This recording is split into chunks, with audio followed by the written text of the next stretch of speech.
Hello everybody, welcome back. My name is Curseof, and welcome back to another video.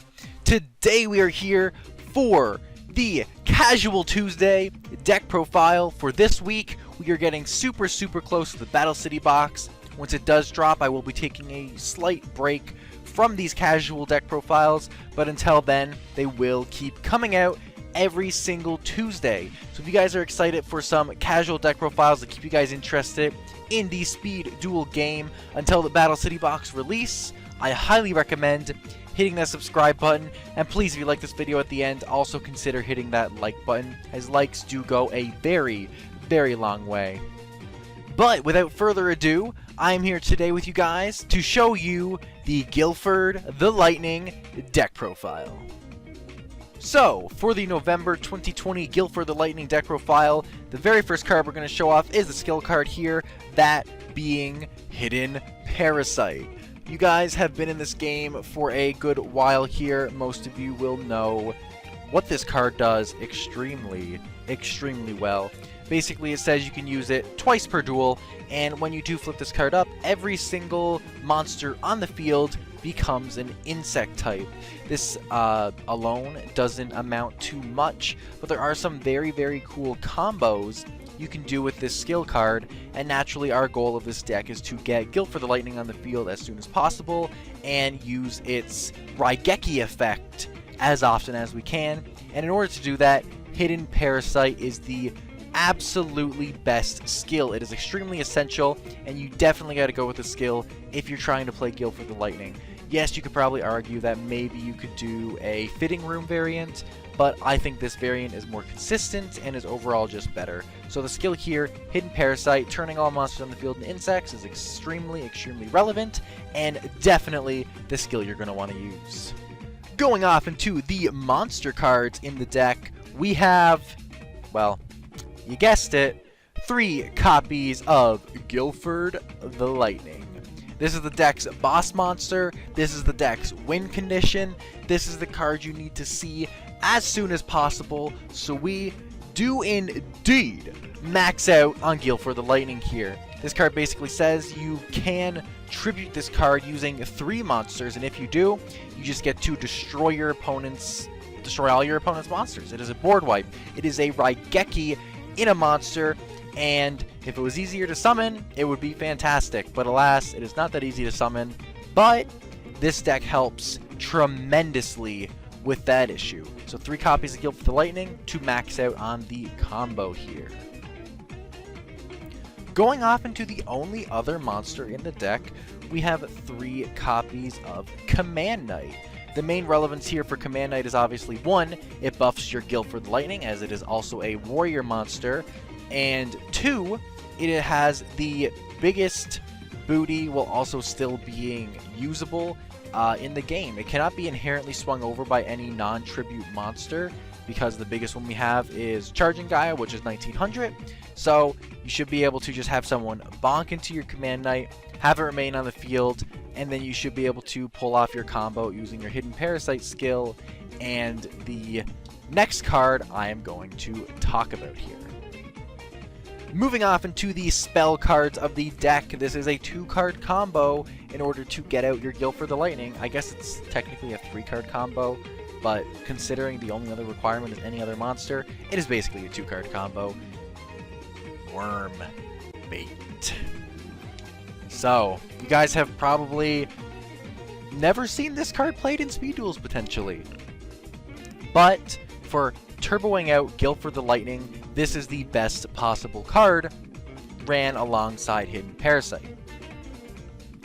So what you're going to do, obviously, and I will do a combo section at the end, but Hidden Parasite is going to turn all the monsters on the field into insects, meaning you're able to activate Worm Bait to summon 2 more insect tokens, giving you tribute fodder for Gilford the Lightning. So Worm Bait is extremely essential to this deck, and yeah, you gotta have it there. Naturally, you know, our main win condition is the combo, so we have to max out on all necessary combo pieces, meaning 3 Worm Bait is needed, even though your skill only activates twice. Going off into the last spell for the deck, we have 3 copies of Offerings to the Doomed. Offerings to the Doomed is super relevant because, well, it is the only spot removal, or the most generic spot removal we have in this current format. It is a -1 technically, but if you only need to use it that one turn and you're going to win off of it, then it is a 1-for-1. And overall, it's just better than Tribute to the Doom. It's a quick play. Yeah, you gotta play it. You gotta play it. And more than anything, you need to run Offerings to the Doomed as a Jinzo answer. Conflict Jinzo is very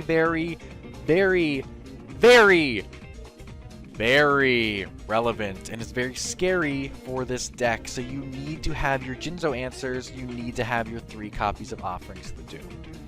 You can't play a deck in this format if you are not running Jinzo answers, and thus, here's our Jinzo answers. Moving off into the trap cards of the deck, we have 3 copies of Metal Reflect Slime, and 3 copies of Zoma the Spirit. I'm going to put both them down because they both basically serve the exact same purpose. A easy body to get on the board to use, you know, your Wormbait spell card and go for your combo here. Now I will say Metal Reflect Slime is a lot more relevant than Zoma the Spirit, and I'm going to explain why. Wormbait says that you have to special summon, you have to control an insect, special summon 2 worm tokens, but you cannot special summon or normal summon level 3 or 4 monsters the turn you activate this card. Meaning you cannot Zoma the Spirit the turn you activate Wormbait. You have to use it in the end phase and then follow up with a Wormbait activation, which can be very relevant, assuming that your opponent may have access to a Jinzo. You can't pop that Jinzo, you top deck your Offerings, but you can't Offerings and then Zoma because Wormbait won't be active for that turn. Well, Metal Reflect Slime, on the other hand, is a level 10 monster, meaning it still works fine if you use it on the exact same turn in conjunction with Wormbait. So, Metal Reflect Slime is super relevant. Along with that, it is just a super big booty, and yeah, you just need to maximize out on these trap monsters as they are the easiest way to combo off. And moving off into the final card in the deck, we run 2 copies of Dust Tornado. Dust Tornado is super relevant as, yes, you can go in and wipe your opponent's monsters with Gilford the Lightning, but you have no inherent way to take out back row. So you're going to need your back row hate, especially for going up against stall matchups or the Twisted Warrior matchup. And because of that, Dust Tornado is definitely necessary in the main deck. Going off into the side deck here, we have our side deck tailor-made to deal with the 3 best decks, the 3 best strategies of the format. Starting off with our answer to the conflict strategy, we have 2 copies of Sphere Kuriboh. Sphere Kuriboh is here naturally to stop the Jinzo OTK from your opponent, potentially allowing you to draw into an Offerings or into the ability to potentially even Gilford combo if you were able to protect a Command Knight using Sphere Kuriboh and then able to wipe your opponent's board. This is very relevant, definitely necessary in the deck, and yeah, you gotta have those conflict answers. Next off, moving into the spells, we have 2 copies of Eradicating Aerosol. Eradicating Aerosol is naturally here for the Moth deck, as well, being able to aerosol your opponent's perfectly ultimate great moth can just outright body them. It's also can be used in conjunction with your hidden parasite skill to become a pseudo dark hole, and is overall just really good for the moth matchup here, especially since you have so many trap monsters. You should be able to survive a turn and follow up with your Eradicating Aerosol. And then finally, we have 2 more back row removal cards, a Dust Tornado and a Wild Tornado. These are here naturally for the Twisted Warrior matchup as well as the Stall matchup. Being able to take out your opponent's back row, destroy Nightmare Wheels, destroy Zomas, destroy Offerings to the Doomed is super relevant in those matchups. So we need to have more back row removal than usual.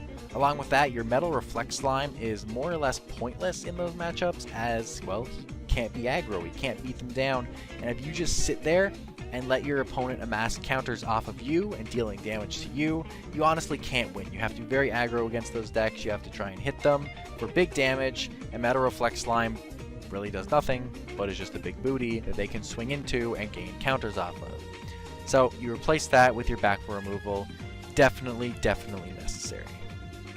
So that concludes the important cards of the deck, but we naturally have our standard extra deck. As always, you guys should always run an extra deck, because your opponent never knows. You might have Waking the Dragon, you might have access to it, they gotta fear it. You guys always got to play the options here regardless. This is your standard extra deck. This is what you run. Anyway, let's go ahead and get into the combo segment of the video. So, going off into the combo segment here, naturally we need our 2 combo pieces, and we do need a prior turn of setup. The prior turn of setup can either have a Command Knight involved, a Metal Reflex Slime involved, or a Zoma involved. Doesn't matter which one, as long as one of these cards was already set up on the field the prior turn. It doesn't matter, so let's go with my favorite, the Metal Reflex Slime. So you either have it set during your turn right now, or you popped it in your opponent's turn, and you have a big Metal Reflex Slime currently sitting on the field. And of course you have your 4-card hand, I guess technically, 2 cards that don't matter, and your combo pieces. So what you're going to do here is flip up your Hidden Parasite skill, turning all monsters on the field into insect monsters. You're then going to activate your Worm Bait. Because you control an insect monster, you're able to summon out 2 worm tokens to the field here. You're then going to tribute your worm tokens and your Metal Reflex Slime in order to go ahead and tribute summon for your Gilford the Lightning. Because Gilford the Lightning was summoned using 3 tributes, its board wipe effect activates, you Raigeki your opponent's board. You do only do half the amount of damage because of the Hidden Parasite skill's effect, but you did just wipe your opponent's board and you are able to swing in for 14, and now you have a 2800 beat stick on the field. They have no monsters, and you are honestly feeling pretty gosh darn good, especially if you have some back row in these last 2 cards to back up your Gilford the Lightning. So that does go ahead and conclude today's Casual Tuesday deck profile. If you guys enjoyed this video, please hit the like button down below and also consider subscribing. I do these videos usually at least bi-daily. I put a lot of work into these, especially these decks. I want to make them as competitively viable as possible, even if they are just casual decks. So if you guys are enjoying this content, you guys are excited for the Speed Duel Battle City box and the content that entails, I highly recommend hitting that subscribe button and sticking around. Anyway, that's a wrap, guys. I'll catch you guys all, not tomorrow, but the following day, for another video. That's a wrap, guys. Peace.